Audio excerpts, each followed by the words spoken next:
Yeah, hi, do you have kids? Did they wait until 7 o'clock at night to tell you that they had homework and you're kind of old and you don't remember how to do it anymore?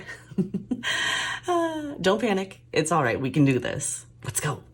So today you're being asked to figure out what's in the ones, the tens, and the hundreds place for the number 394. What's a place? Well, it's actually called a place value, and to keep it very simple, it's just a fancy way to tell you what order the digits of a number go in. There is a more detailed explanation, which I will cover separately, but this one would be good enough for younger elementary kids.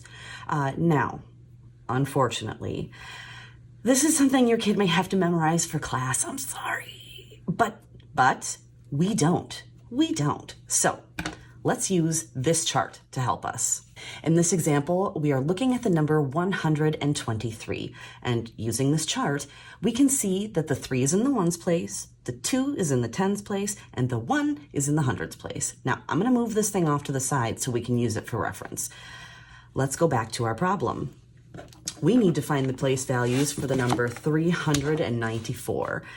If we apply the chart we just learned, we can see that the 4 is in the ones place, the 9 is in the tens place, and the 3 is in the hundreds place. That's it. We can kind of see where each place gets its name from. The ones place is where you start, like with the number 1. And once you get to the number 10, you need the tens place. And when you get to 100, you need the hundreds place, and it goes on and on and on. And also, here's an even prettier chart in case you forget. And it's not cheating. Not really. All right, go get some coffee. Good luck. Okay, bye.